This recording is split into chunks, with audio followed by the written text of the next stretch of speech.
지금 우리가 이제 마지막 때 가장 집중해야 할 것은 바로 이 뉴자연을 각자, 그리고 각 지역에 또 각 공동체에 이것을 세워가는 작업들입니다. 그렇지 않고는 지금 우리 주변에 일어나고 있는 많은 어둠의 더 강력한 세력 앞에 이길 수 있는 대안을 가질 수가 없습니다. 이 진리 위에 굳건하게 서 있지 않으면 오히려 더 나도 모르게 그냥 흐름 따라가다가 그냥 그 흐름과 같이 갈 수밖에 없는 이런 상황이 많이 진행될 수밖에 없습니다.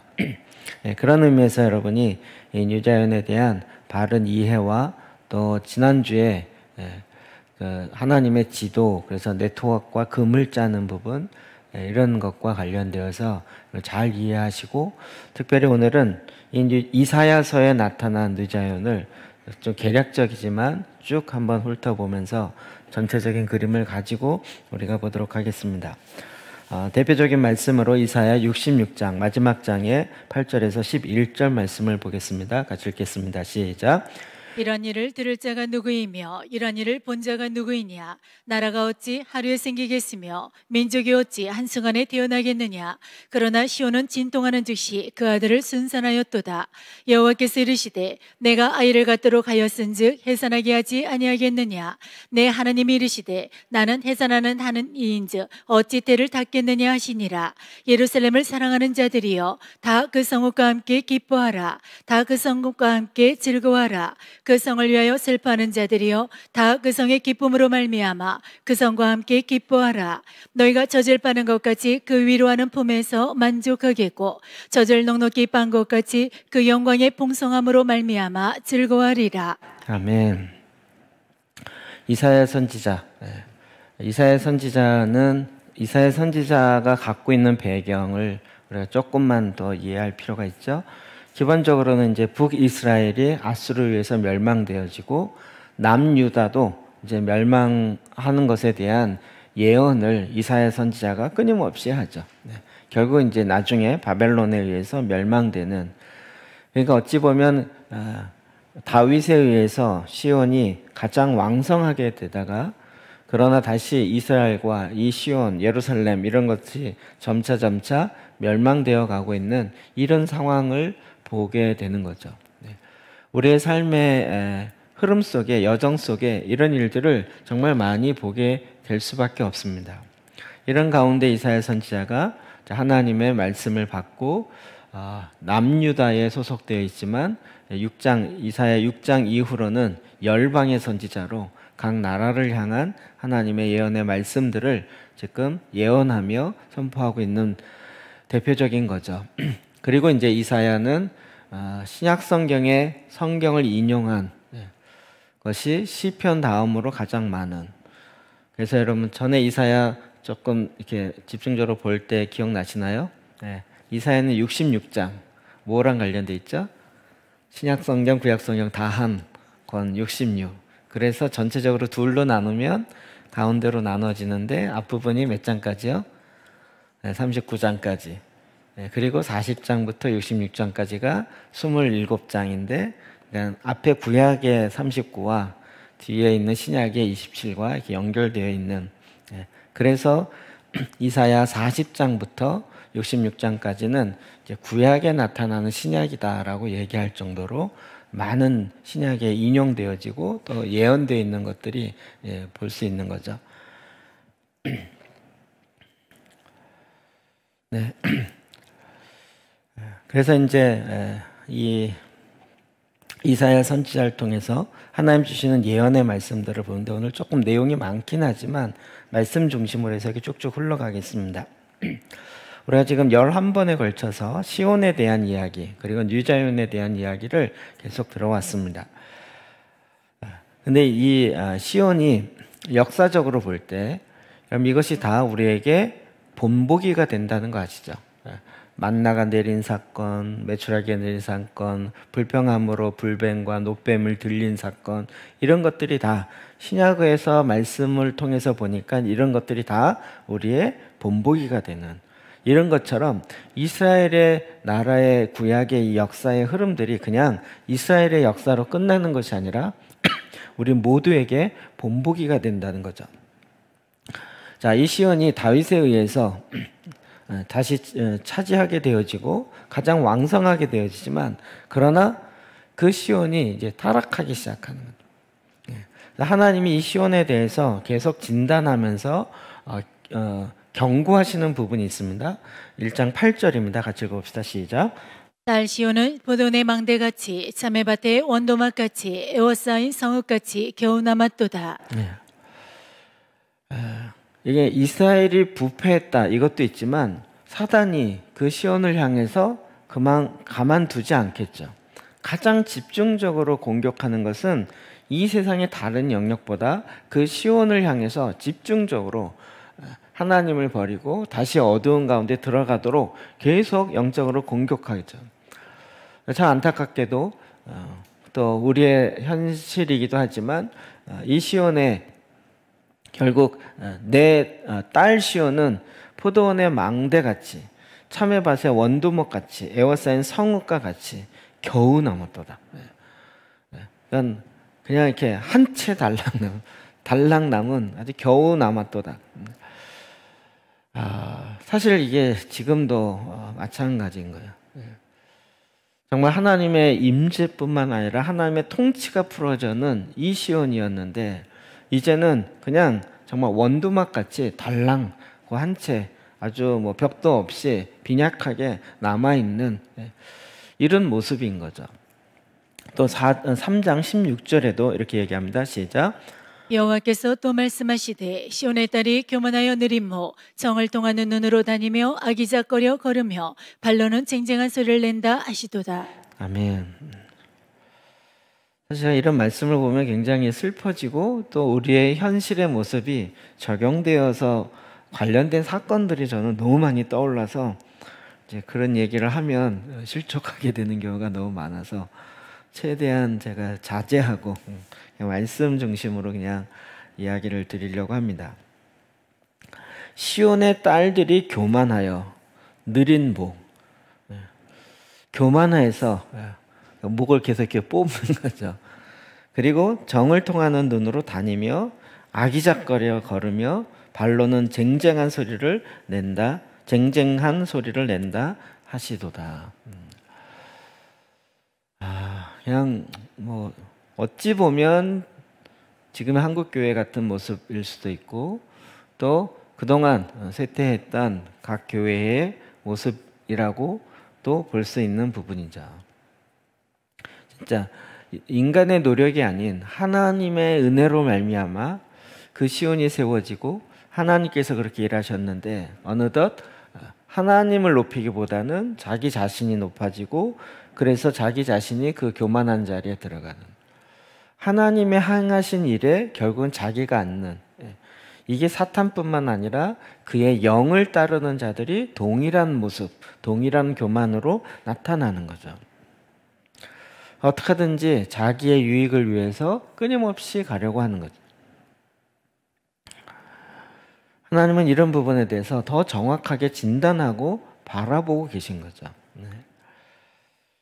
이사야 64장 10절입니다. 11절까지 볼까요? 시작. 주의 거룩한 성읍들이 광야가 되었으며 시온이 광야가 되었으며 예루살렘이 황폐였나이다. 우리 조상들이 주를 찬송하던 우리의 거룩하고 아름다운 성전이 불에 탔으며 우리가 즐거워하던 곳이 다 황폐였나이다. 아멘. 시온이 광야가 되었고 예루살렘이 황폐하였나이다. 이게 이제 제가 이건 몇 번 이야기 드렸는데 이스라엘 예루살렘을 가보면 지금은 주변이 굉장히 번화하고 복잡하고 하지만 사실 그 내막을 보면 그냥 달랑 하나 있는 건 통곡의 벽 하나 있는 거죠. 남아 있는 것. 그 위에 서 있는 건 이슬람 서원이고 그 다음에 이쪽도 이슬람 수도원이고 위쪽에 아랍 지역으로. 그리고 이제 유대인들이 조금이라도 성전에 가까이 가고 싶어서 땅굴을 파서 굴을 파가지고 그 솔로몬이 지은 성전에 기초가 있는 굴로 들어가요. 그게 지금 이렇게 발견됐는데 와 진짜 막 26m라 그러나요? 돌 하나가 26m. 이런 기초를 발견돼 그 앞에 유대인들이 와서 기도해요. 눈물을 흘리면서 기도해요. 애기 엄마들도 유모차 끌고 와가지고 이제 거기 관광하시는 분은 돈 내고 미리 예약하고 들어가야 되지만 유대인들은 그냥 그러면 거기서 공간에서 기도하는데 정말 그렇게 슬피 기도할 수가 없어요. 그 시온의 성전의 영광 그런 것이 이제 땅 속에 묻혀 있고 그들의 마음속에 조금 다른 부분도 있지만 진짜 황폐되어 있는 거죠. 그리고 그 길을 쭉 가다가 보면 나중에 나오는 길이 들어간 길로 안 나오고 이쪽 그 뭐죠? 십자가의 길을 걸을 때 첫 번째 포인트 있잖아요. 세 번째 포인트인가 그 옆에 있는 문 쪽으로 이렇게 쭉 나와요. 참 특이하게 돼 있어요. 그게 이제 사실은 그냥 지금 우리가 보게 되어지는 현실의 모습이죠. 현실의 모습. 그 위에는 아랍 사람들이 살고 있고 지하로 들어갔는데 그런 기초와 이런 걸 발견했는데 그 위에는 아랍 지역이기 때문에 아랍 사람들이 살고 있어요. 가끔 이렇게 천장이 보이고 하늘이 보이는 이렇게 보면 그 사람들이 살아요. 거기에 아랍 사람들이 살아요. 아랍 사람들이 나쁘다는 얘기가 아니라 그 시온의 영광과 예루살렘의 이 영광은 지금은 거의 사실은 찾아볼 수가 없어요. 계속 그걸 갈망하는 거죠. 우리가 예루살렘이 이스라엘이 독립하고 예루살렘이 회복되었다 그랬지만 아니에요. 약간 지금 우리나라랑 너무 비슷한 것 같아요. 지금도 뭐죠? 해외 외국인들이 한국 와서 제일 놀라는 게 너무 안전하다고 놀라잖아요. 뭐 핸드폰을 놔둬도 괜찮고 뭐 이렇게 카페에 있다가 노트북 그냥 놓고 화장실 갔다 와도 괜찮고 뭐 이런 것 때문에 외국인 깜짝깜짝 놀란다는 거예요. 어떤 선진국이라도 막 그러면 다 훔쳐가고 이렇게 되는데 우리나라는 안 그렇다는 거예요. 그렇다고 우리가 굉장히 안전한 나라라고 착각하고 있어요. 근데 우리나라는 아직도 휴전 중인 나라예요. 전쟁이 완전히 끝난 게 아니라 전쟁을 하다가 멈춰 있는, 그래서 휴전한 상태로 있는 나라예요. 그러니까 언제 다시 터져도 별로 이상하지 않는. 이스라엘도 마찬가지예요. 예루살렘 그렇게 해서 뭐 많은 사람들이 평화롭게 사는 것 같지만 언제 터지고 언제 무슨 폭동이 일어나고 어떤 일이 일어날지 몰라요. 실제 우리 조상들이 주를 찬송하던 우리의 거룩하고 아름다운 성전이 불에 탔으며 우리가 즐거워하던 곳이 다 황폐하였나이다. 지금도 그래요. 사실 지금도 성전이 불에 탔고 우리가 즐거워하던 것이 다 황폐되어 있는 거죠. 사실은 우리의 대부분의 상황들이 요즘에 이런 것들이 마음에 많이 와닿는데 그래서 괜히 슬플 때가 많아요. 또 감상해졌지 않도록 가야죠. 마태복음 21장 13절에 보면 이게 마치 신약 성경에 빗대어서 생각한다면 예수님께서 예루살렘을 바라보고 성전을 다니시면서 느꼈던 그 마음인 것 같아요. 그게 이제 성전을 정결케 하는 사건이죠. 자, 21장 13절입니다. 시작. 그들에게 이르시되 기록된 바 내 집은 기도하는 집이라 일컬음을 받으리라 하였거늘 너희는 강도의 소굴을 만드는도다 하시니라. 네. 제가 이제 신학 대학을 다닐 때 교수님들이 그런 얘기를 많이 했어요. 유럽은 지금 교회가 다 죽어가고 있고 교회가 바뀌어서 나이트클럽, 클럽이 되고 있고 술집이 되고 있다. 그러니 이제 경정을 울려야 된다. 이런 얘기를 많이 했어요.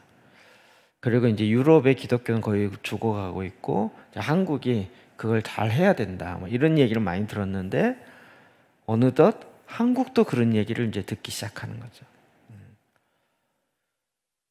그렇게 주님을 찬양하고 기뻐하던 것이 이제 멈춰져 있고, 그리고 그곳에 오히려 세상의 이윤을 찾아가는, 그래서 거기에 강도의 소굴이 되는 거죠. 매점매석하고, 주님께서는 그것을 다시 새롭게 하길 원하시는 거예요. 근데 이게 역사적으로 실제 시온이 그렇게 됐다는 거죠. 그러니까 우리도 지금 우리의 눈에 보여지는 성전이라고 얘기하는, 교회라고 이야기하는 부분에 있어서도 얼마든지 이렇게 될 수가 있는 거죠. 마치 유럽의 교회들이 그렇게 가는 것처럼. 주님은 그것을 정확하게 진단하고 계세요. 그러면서 주님 뭐라 하세요? 그 시온에 대해서 하나님이 징계하신다, 이 얘기를 정확하게 하고 있어요. 자, 이사야 10장 12절입니다. 시작. 그러므로 주께서 죄를 시온산과 예루살렘에 다 행하신 후에 아스르 왕의 완악한 마음의 열매와 높은 눈의 자랑을 벌하시리라. 아멘. 왕의 완악한 마음의 열매와 높은 눈의 자랑을 벌하시리라. 주님이 이 시온에 타락된 것과 주님의 임재가 사라진 것에 대해서 그냥 마음 아파하고 끝나는 것이 아니라 그 시온을 벌하신다는, 징계하신다는 거죠. 지금 교회사의 역사를 보면 이게 계속 이게 되는 것을 봐요. 어느 한 시대도 이게 뭐 1000년 이상 나라가 유지된 왕조가 별로 없어요, 사실은. 제가 어제인가 통계 이렇게 봤더니 나라, 왕에 의해서 세워졌던 나라, 그렇게 해서 지금 이걸 조사해 보면 평균이 250년이더라고요. 평균이. 우리나라는 조선이 500년, 그 다음에 신라 같은 경우도 처음부터 시작해서 계산하면 1000년이라고 얘기하잖아요. 우리나라는 나라가 한번 세워지면 1000년, 500년 뭐 대충 이러니까 다른 나라도 또 대부분 이럴 거라고 생각하는데 대부분 그렇지 않아요. 평균이 250년이라는. 왕성했다 그러는데 금방 없어지고. 네, 여기 보시면 주께서 주의 일을 시온산과 예루살렘에 다 행하신 후에 아수르 왕의 완악한 마음, 아수르 왕, 이제 북이스라엘을 멸망시켰던 아수르의 그 왕들을 하나님이 벌하시죠. 그런데 이건 거기에서만 끝나는 게 아니라 북이스라엘은 결국 누구로부터 시작하는 거죠? 솔로몬의 아들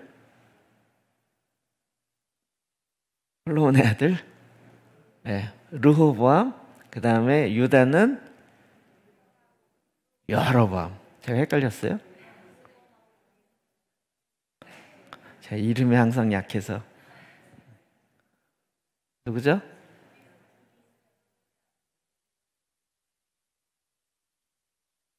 중얼중얼하지 마시고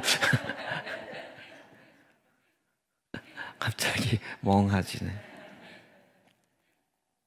자, 29장 6절부터 8절 봅시다. 시작. 만군의 여호와께서 우레와 지진과 큰소리와 회오리 바람과 폭풍과 맹렬한 불꽃으로 그들을 징벌하실 것인즉 아리엘을 치는 열방의 무리 곧 아리엘과 그 유세를 쳐서 그를 공고하게 하는 모든 자는 꿈같이 밤의 환상같이 되리니 줄인 자가 꿈에 먹었을지라도 깨면 그 속은 여전히 비고 목마른 자가 꿈에 마셨을지라도 깨면 곤비하여 그 속에 갈증이 있는 것 같이 시온산을 치는 열방의 무리가 그와 같으리라. 아멘.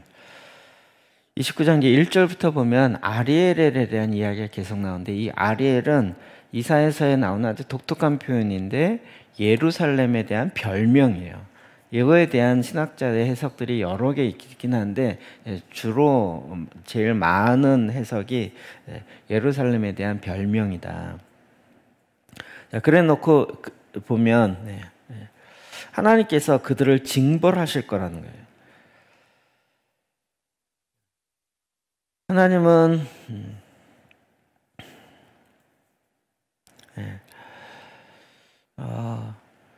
역사의 주관자이시고 우리가 지금 말씀을 계속 읽고 말씀을 보면서 우리의 관점을 하나님의 관점으로 지금 자꾸 이렇게 바꾸는 작업을 하는 거잖아요.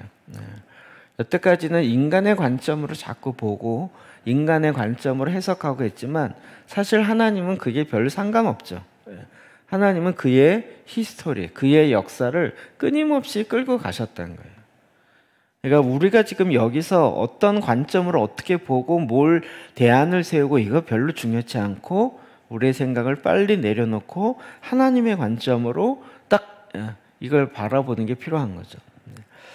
하나님은 끊임없이 이스라엘이 범죄하고 하나님의 영광으로부터 떠나갔을 때 열방을 일으키고 그들을 들어치시고 또 이들을 하나님 심판하시고 이런 일들의 역사는 끊임없이 있었어요. 그러니까 결국 지금의 역사도 하나님이 계속 이 상태로 주관해 오신 거죠. 제가 이게 참 신이 안 나는 건 왠지 우리나라가 이런 징계, 우리나라 교회의 징계 여부에 이 내용이 자꾸 이제 한쪽에 걸리니까 제가 좀 마음이 찹찹한 부분이 있는 거죠. 자, 이것이 또 신약 성경의 개념으로 보면 예수님께서 예루살렘을 보시면서 우시는 거죠. 그리고 예루살렘에 되어질 결국 시온의 핵심 중에 하나가 예루살렘이었어요. 자, 마태복음 24장 2절입니다. 시작. 대답하여 이르시되 너희가 이 모든 것을 보지 못하느냐 내가 진실로 너희에게 이르노니 돌 하나도 돌 위에 남지 않고 다 무너뜨려지리라. 아멘. 돌 위에 돌 하나도 돌 위에 남지 않고 다 무너지리라. 이 얘기는 몇 번 들었죠. 예를 들었죠. 헤롯 왕이 유대인의 환심을 살려고 솔로몬 성전, 제2성전을 증축하죠. 그래서 그 주변의 터와 이걸 엄청나게 그때의 유대인들이 헤롯이 이제 돈이 많고 워낙 건축의 대가니까 그런데 이제 그때 유대인들이 우리의 성전인데 이방인의 손으로 지을 수 없다. 그래서 우리도 하겠다. 그래서 아까 얘기했던 그 1세기야 그때부터 이야기했던 그 성전의 터, 이 돌들을 막 진짜 20m, 30m 막 이렇게 큰 거 갖다 오는데 유대인들은 그 돈이 안 되고 그러니까 조그만 돌들을 이렇게 깎아서 돌을 쌓는 거예요. 그게 통곡의 벽이에요. 참 이게 독특해요. 역사예요. 그리고 그 성전에 그물로 완전히 금으로 발랐던 것이 AD 70년에 로마 티투스 장군에 의해서 완전히 멸망되면서 그 성전을 불지르고 어떻게 해요? 그 금으로 도금된 것이 다 녹아서 떨어지게 하는. 그러면 그 떨어진 금을 찾으려고 돌들을 다 해치는 거예요. 그래서 진짜 말 그대로 돌 하나도 돌 위에 남기지 않고 다 무너지는 예루살렘의 실제인 거죠. 어떻게 이런 단어 하나까지도 주님이 있는 그대로. 근데 그때에 유일하게 무너지지 않았던 서쪽 벽이 통곡의 벽이에요. 왜요? 돈이 없어서 그냥 벽돌도 그렇게 조그만 돌로 쌓아야만 했고 거기는 금으로 할 수가 없었던 거예요. 이 역사의 이런 실제적인 일들이 정말 그러니까 거의 이름 자체가 통곡의 벽이잖아요. 우리는 거기 가서 이게 마치 진짜 예루살렘 성전에 온 것 마냥 굉장히 우리는 거기 가서 기뻐하고 뭐 기도하고 이럴지 모르지만 사실은 통곡할 수밖에 없는 그 상황인 거죠. 참. 그러니까 주님은 지금도 그러니까 제가 이런 걸 생각할 때마다 제가 늘 얘기하지만 교회가 아무리 화려하고 아무리 많은 돈으로 지었다 할지라도 하나님의 임재가 떠나가면 하나님은 그 성전, 그 교회 그냥 두지 않으시는 거죠. 너무나도 이건 우리에게 큰 경고가 되는 거예요. 몇 천억을 들여서 진 거다라고 할지라도 왜요? 하나님은 솔로몬 성전도 하나님이 디자인해서 지으라고 했던 그걸 알려준 것도 헐으라고 하신 분인데 왜요? 그렇지 않으면 그것이 우상이 되는 거죠. 그리고 그렇게 계속 사람들의 돈벌이로만 사용될 뿐이지 실제 하나님이 원래 갖고 계셨던 계획대로 가지 않기 때문에 그러는 거예요. 그럼 이게 이제 시온과 관련돼 너무 중요해요. 우리가 지금 교회의 본질을 회복해야 된다. 이 얘기가 그냥 이렇게 가볍게 들릴지 모르지만 더 나은 교회를 가야 된다. 이 얘기가 아니라 하나님이 원하셨던 그 교회, 그 시온, 그것이 이제 하나님이 원하시는 수준으로 회복돼야 하는 거죠. 이와 같은 징계의 결과인데요. 이 징계는 징계로 끝나지 않아요. 이사야 4장 4절입니다. 시작. 이는 주께서 심판하는 영과 소멸하는 영으로 시온의 딸들의 더러움을 씻기시며 예루살렘의 비를 그 중에서 청결하게 하실 때가 됨이라. 그 심판하는 것, 소멸하는 영으로 그냥 심판으로 끝나는 게 아니라 징계라는 거죠. 그 징계는 어떻게 돼요? 더러움을 씻긴다는 거예요. 그리고 예루살렘의 피를 그 중에서 청결하게 하실 때가 됨이니라. 우리의 인생에 있어서도 이건 참 우리가 이제 고난을 통해서 결국은 내 안에 더러움을 씻기게 되어지는 하나님의 방편으로 사용되는 거예요. 그게 아니었으면 우리도 이렇게 안 했다는 거죠.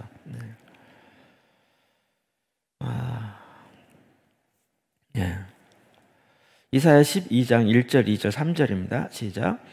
그날에 내가 말하기를 여호와여 주께서 전에는 내게 노하셨사오나 이제는 주의 진노가 돌아섰고 또 주께서 나를 아니하시오니 내가 주께 감사하겠나이다 할 것이니라. 보라 하나님은 나의 구원이시라. 내가 신뢰하고 두려움이 없으리니 주 여호와는 나의 힘이시며 나의 노래시며 나의 구원이심이라.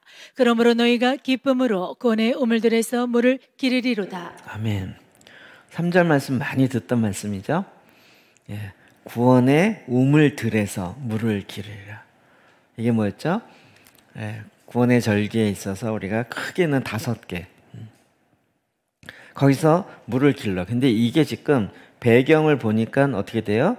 1절부터 그날에 내가 말하기를 여호와여 주께서 전에는 내게 징계하시고 노하셨지만 이제는 주의 진노가 돌아섰어요. 그래서 주께서 나를 안위하시고 내가 주께 감사하겠나이다 할 것이라는 거예요. 징계하지만 하나님이 다시 그걸 통해서 어떻게 하길 원하세요? 다시 회복시키기 원하세요. 원형으로 다시 회복되어집니다. 보라 하나님은 나의 구원이시라. 내가 신뢰하고 두려움이 없으리니 주 여호와는 나의 힘이시며 나의 노래시며 나의 구원하심이라 라고 고백하고 찬양하게 된다는 거예요. 전에도 이렇지 않았나요? 그런데 마음이 아니었던 거죠. 마음은 떠나 있으면서 계속 입술로만. 그러나 이 징계를 통해서 정말 그 마음의 중심으로 그렇게 주님을 고백하고 찬양하게 되는 거예요. 이게 이제 제가 이 얘기는 하도 많이 해서 제가 이제 말씀으로 가고 말씀 기도하고 또 이렇게 지금 우리가 이렇게 가고 있는 일들이 사실은 저로서는 이 10년, 20년 동안 헤매고 실패하고 그러면서 이제 간 거잖아요. 그냥 이렇게 이것도 좋네 이렇게 한 게 아니죠. 어찌 보면 속된 말로 제가 생각하기에 좋아 보이는 걸 다 해봤는데 다 안 됐다는 거예요. 이거 완전 손 들고 주님 도대체 뭘 어떻게 하란 말이에요. 그때 비로소 주님이 조금씩 인도하셨는데 그게 말씀으로 돌아가는 거고 기도로 돌아가는 거예요. 근데 뭐 너무 당연한 얘기죠. 그리고 그러면 그렇게 갈게요. 그리고 그러니까 사실은 수많은 실패와 수많은 제 나름 쪽에서는 좌절이죠. 될 것 같은데 안 돼요. 이건 너무 좋아서 이거 괜찮은 것 같은데 막상 해보면 아닌 거예요. 이런 게 너무 많았다는 거죠. 그런 가운데 정말 말씀과 기도로 돌아가는 거 맞구나. 그리고 돌아가서 실제 원형으로 같이 해보려고 하니까 이게 쉬운 게 아니더라고요. 말은 너무 쉬워요. 말씀과 기도로 돌아가자. 근본으로 돌아가고 거룩함이 회복돼야 되는데 거룩하기 위해서는 말씀과 기도로 거룩하여지니라. 그러니 자 말씀과 기도로 거룩해집시다 라고 말해서 거룩해지나요? 말씀과 기도로 돌아가려고 하니까 막상 너무 많은 것들이 이제 드디어 안에서 걸려지기 시작하고 나오기 시작하고. 아니 우리가 진짜 안 해본 게 뭐냐고요. 이렇게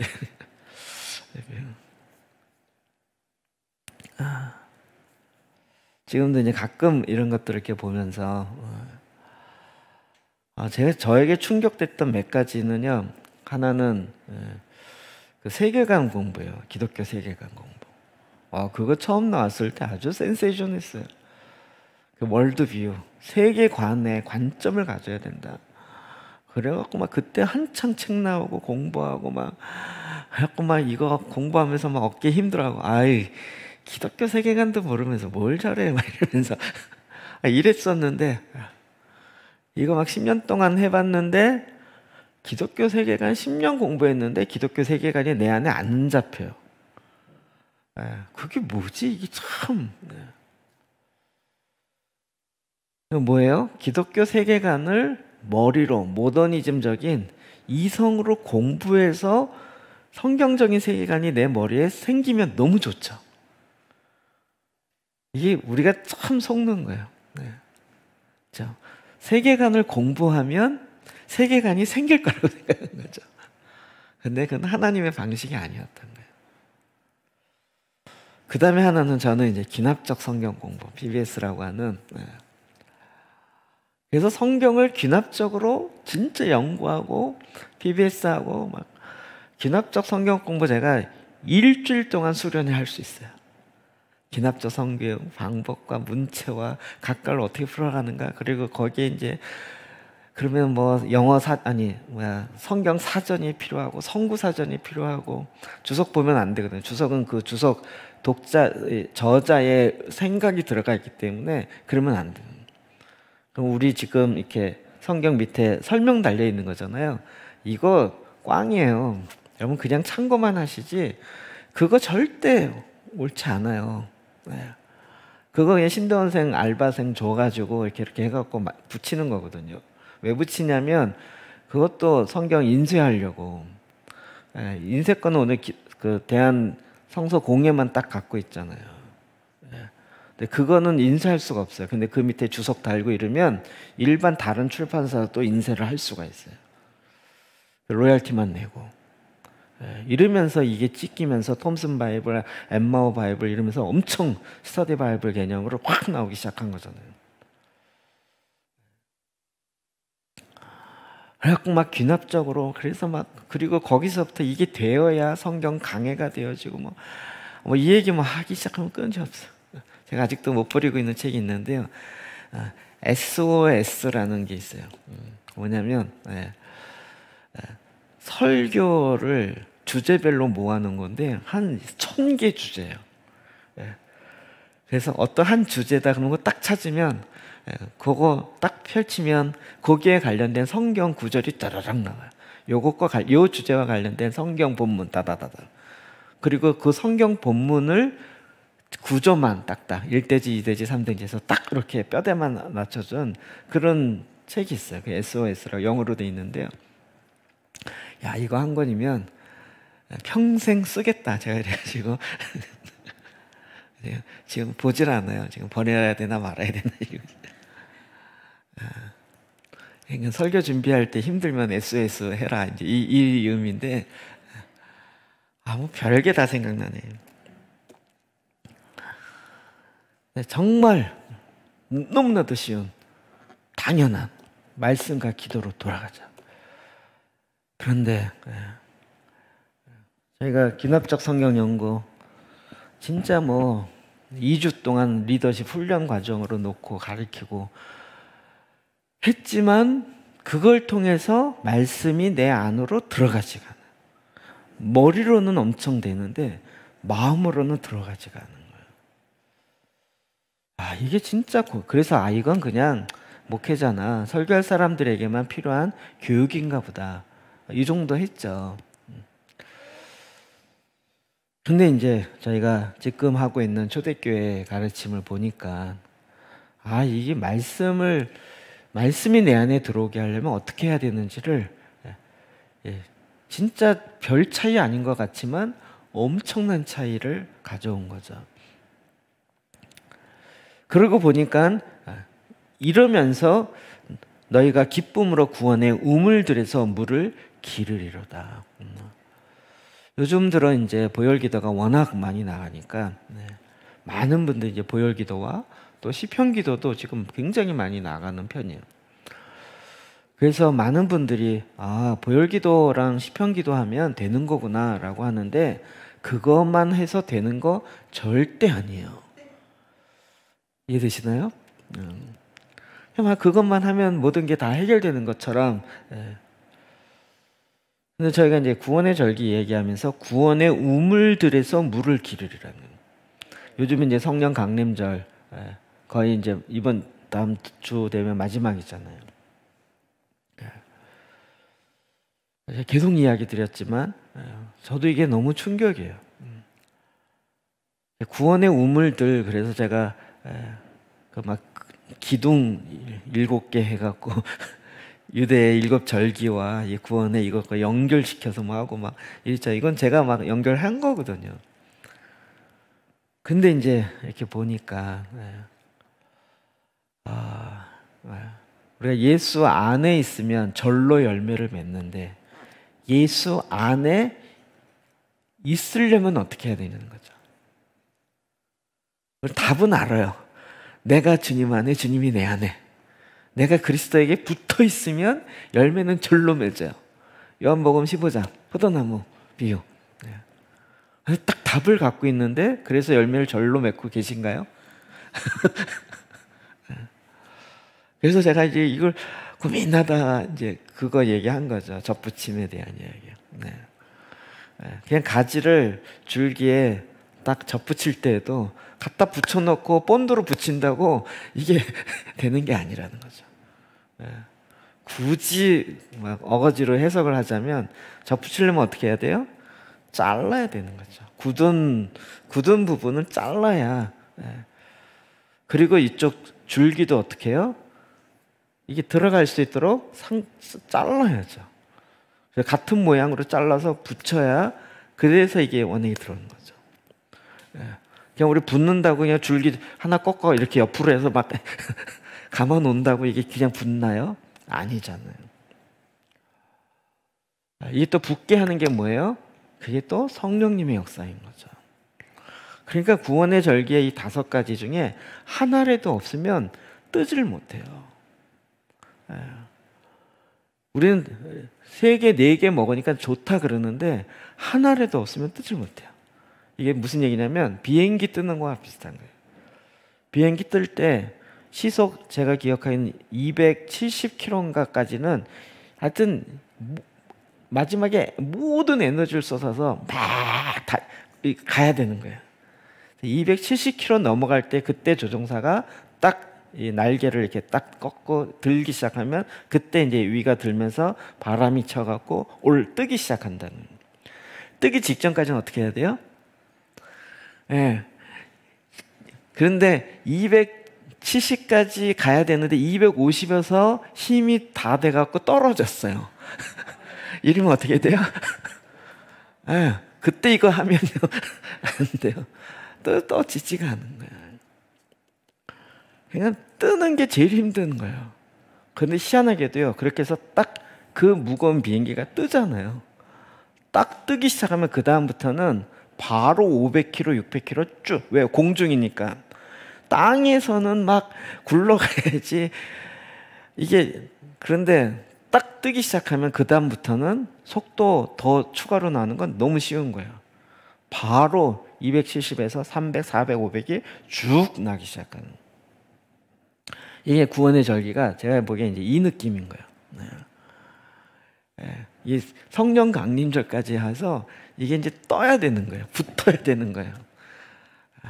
근데 그 순간에 너무 힘들어. 그리고 그냥 속도를 250, 240으로 줄여버리면 여러분 시속 240도 엄청 빠른 거예요.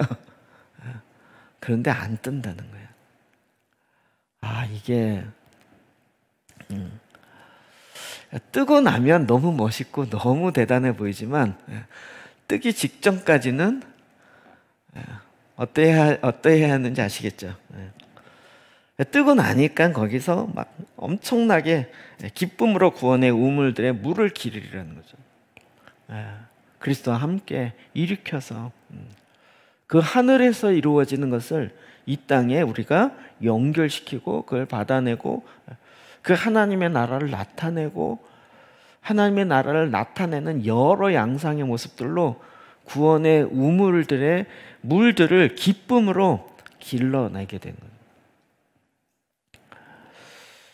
거예요. 이게 뭐냐면 징벌이라고 얘기하기 좀 그런데 그동안 인간의 노력과 방법으로 했던 그 많은 것들이 사실은 혹시라도 잘 됐으면 문제예요. 잘 됐으면 말씀과 기도로 안 돌아가요. 말씀과 기도로 안 돌아가요. 저는 이제 셀의 전문가라 그랬잖아요. 셀 이론으로 막 지역도 바꾸고 교회도 바꾸고 직장도 바꾸고 오픈셀 해서 이론적으로는 얼마든지 얘기하고 설명하고 될 것 같아요.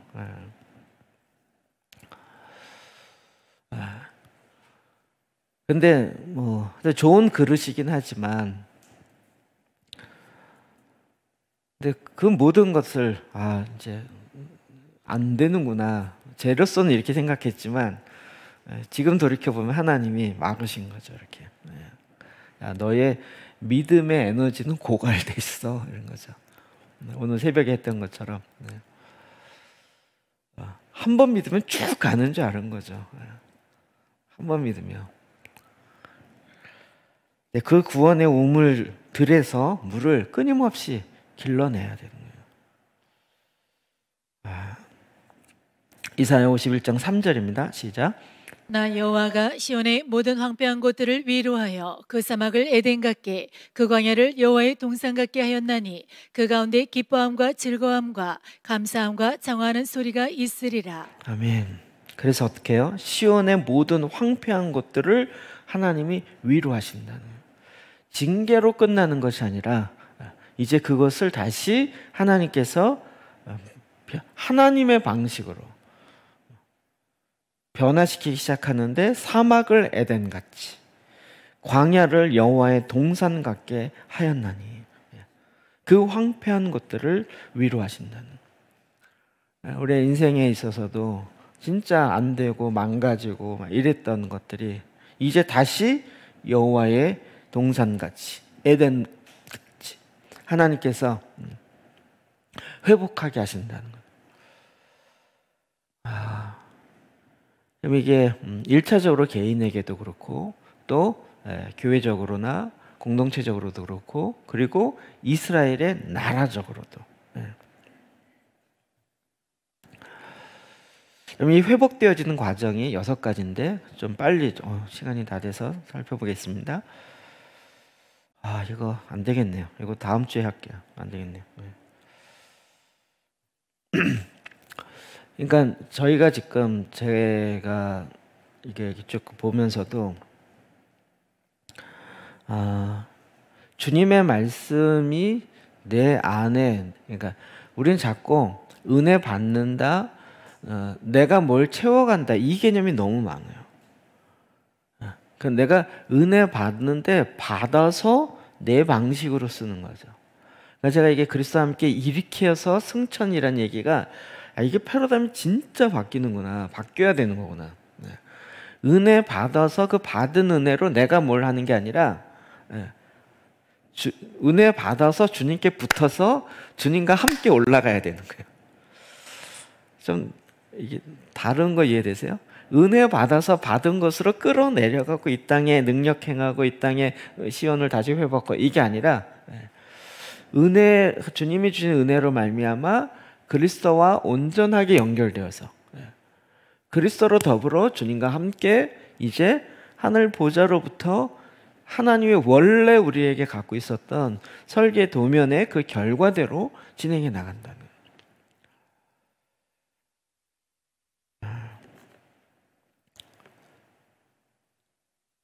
끊임없는 거죠. 그러니까 요즘 들어 저도 계속 이게 어느 한순간이라도 사도 바울의 이야기처럼 내가 뭔가 이루었다라고 말할 수 있는 순간이 없더라고요. 그냥 뭔가 됐다라고 말하는 것 자체가 좀 뭐랄까 창피하다 그럴까? 뭘 좀 이루셨네 그러면 그런 얘기 하지 마세요. 이런 것도 없고 앞에 있는 것을 잡으려고 지금 열심히 달려가고 있는 거예요. 마지막 그 순간에도. 그리고 뭔가 이룬 게 있다면 그건 진짜 내게 한 게 아니고 하나님이 하신 거예요. 약간 배 아프다 그랬죠 이거. 내가 뭔가 열심히 해서 그게 이루어졌으면 그래도 나도 좀 수고했죠 이랬는데 그게 아니라 온전히 주님이 행하신 거예요. 근데 이 배 아픈 게 고쳐져야죠. 하나님이 이루셨는데 왜 배가 아파? 내가 이루려고 하고 있잖아. 내가 이루려고. 내가 노력해서 내가 뭔가 해서 하나님의 도움을 받아서. 근데 내가 이루지 않았는데 하나님이 이루신 게 있는 거예요. 그래서 한 주님 너무 감사합니다 이렇게 받으면 좋은데 아직도 내가 좀 뭔가 하고 싶은 게 남아 있어가지고 요게 배가 아프는 걸로 다가오는 거예요. 내 안에 온전히 주님이 이루신 것에 대해서 그 자체로 감사하고 그게 주님의 영광이 드러나는 거예요. 이 정도 되면 와, 우리 이젠 좀 알겠죠? 고난이 나에게 축복이라는 거예요. 그렇죠? 그 실패와 내가 생각하기에 실패와 막혀 있는 것이 나에게 진짜 은혜였고 그게 너무나도 축복이었구나. 감사합니다. 주님, 고난 이빠이 주세요. 이렇게 기도하시겠어요? Welcome to suffering 이러시겠어요? 이게 또 아직은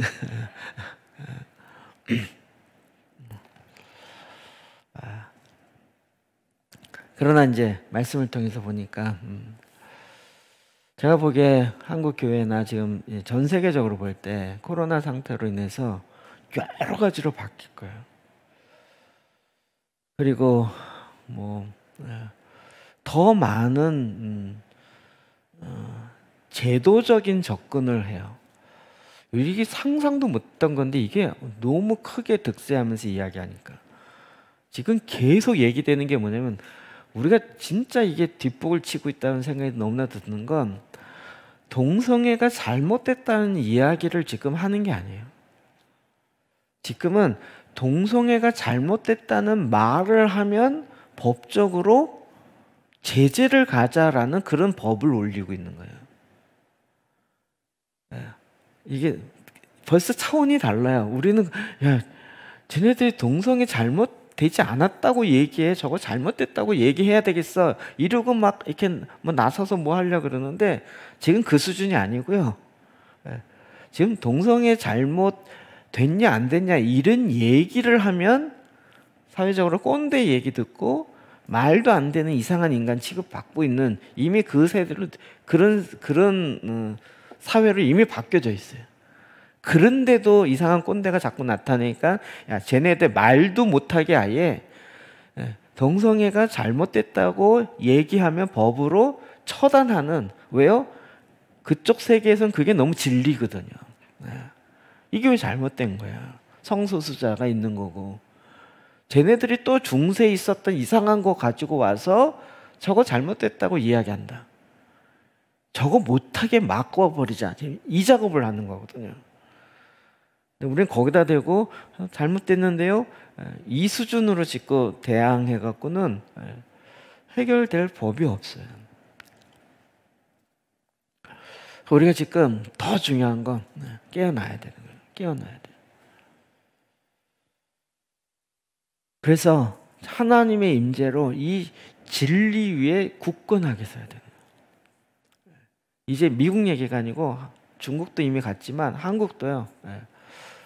그런 이야기가 나오기 시작하더라고요. 왜 쟤네들이 저렇게 얘기하는가 알고 봤더니 쟤네들이 갖고 있는 책이 있는데 그 책에서 계속 그렇게 해요. 그러면 그 책을 바꿔. 뭐죠? 성경을 바꾸라는 거예요. 번역이 틀렸다. 옛날 시대의 개념을 갖고 번역을 했더니 그 개념을 넣어가지고 잘못한 거다. 이 개념이 틀렸다. 이 개념의 번역을 새롭게 바꿔라. 이래갖고 그런 걸 넣어가지고 그걸로 앱을 확 만들고 모든 성경을 그 번역되어진 새로운 개념의 성경으로 봐야 된다라고 이야기하기 시작한 거예요.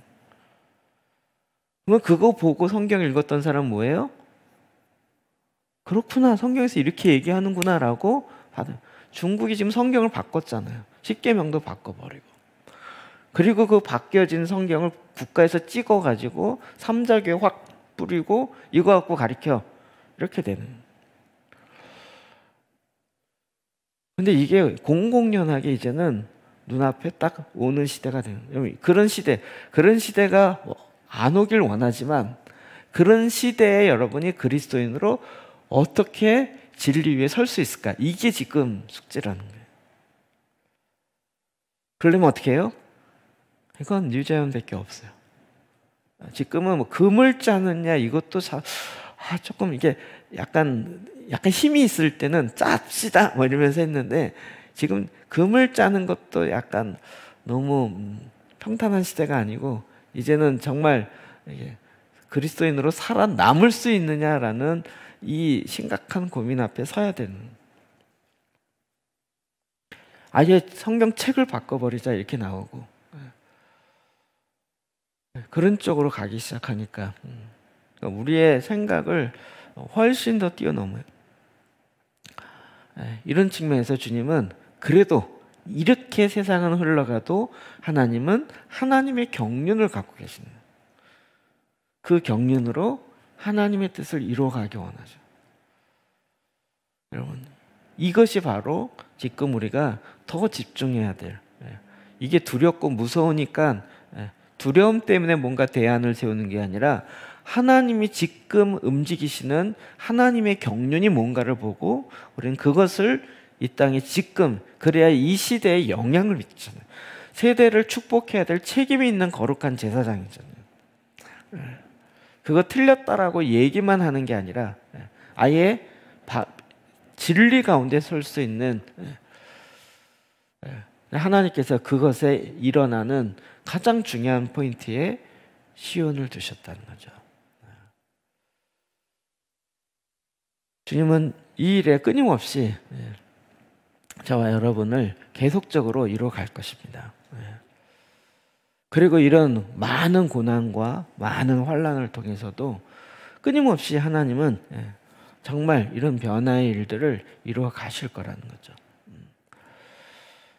그래서 이 뉴자연의 이 메시지가 우리에게 너무나도 소중한 거예요. 특별히 마지막 중에 마지막을 사는. 우리 이제 666 얘기하고 이럴 시간이 없어요. 얘기할 필요도 없고 사실은. 호기심에 의해서 나온 그게 아니라 지금 하나님의 경륜을 이루어 가야 될 이 일에 시간이 부족하고, 그래서 사도 바울의 그 고백이 너무 마음에 와닿는, 내가 이루었담도 하니요 지금 앞에 있는 표대를 향하여 뒤에 것을 잊어버리고 표대를 향하여 달려간다는. 저와 여러분이 지금 그래야 될 타임인 거죠. 그래서 구원의 우물의 물들을 마시기 시작하는 거예요.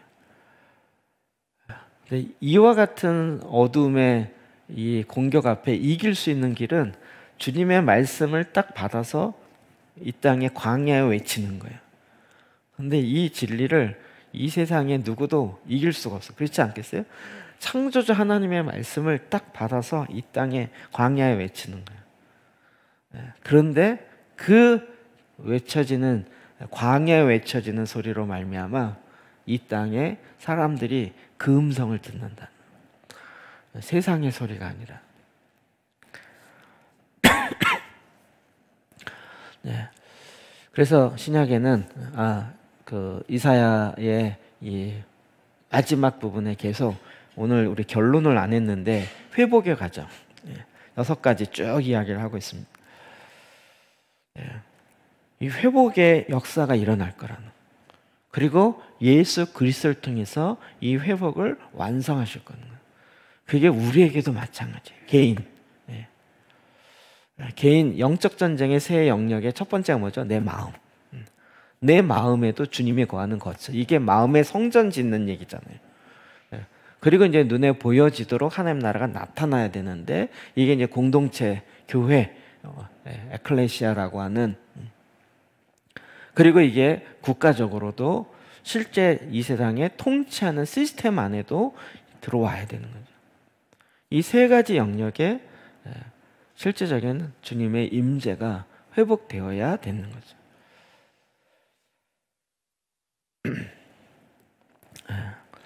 좀 여러분이 이렇게 어려울 수도 있지만 그래도 잘 이해를 하시고 그 말씀 앞에 오늘 우리가 달려가야 할 표대가 무엇인지를 정확하게 보시고, 그리고 또 실천상은 너무 간단해요. 말씀과 기도하시면 돼요. 말씀과 기도로 걸어 계시면 돼요. 말하면서도 이렇게 웃기지? 너무 간단한데 쉽지 않은 거죠. 주님께서 계속 더 우리는 사실은 못할 거예요. 그러나 성령께서 내 안에 이루게 하실 것이고, 나는 못하지만 주님은 내 안에 이루셔서 주님의 능력과 권세로 이루어 가실 것입니다. 우리 같이 기도하십시다.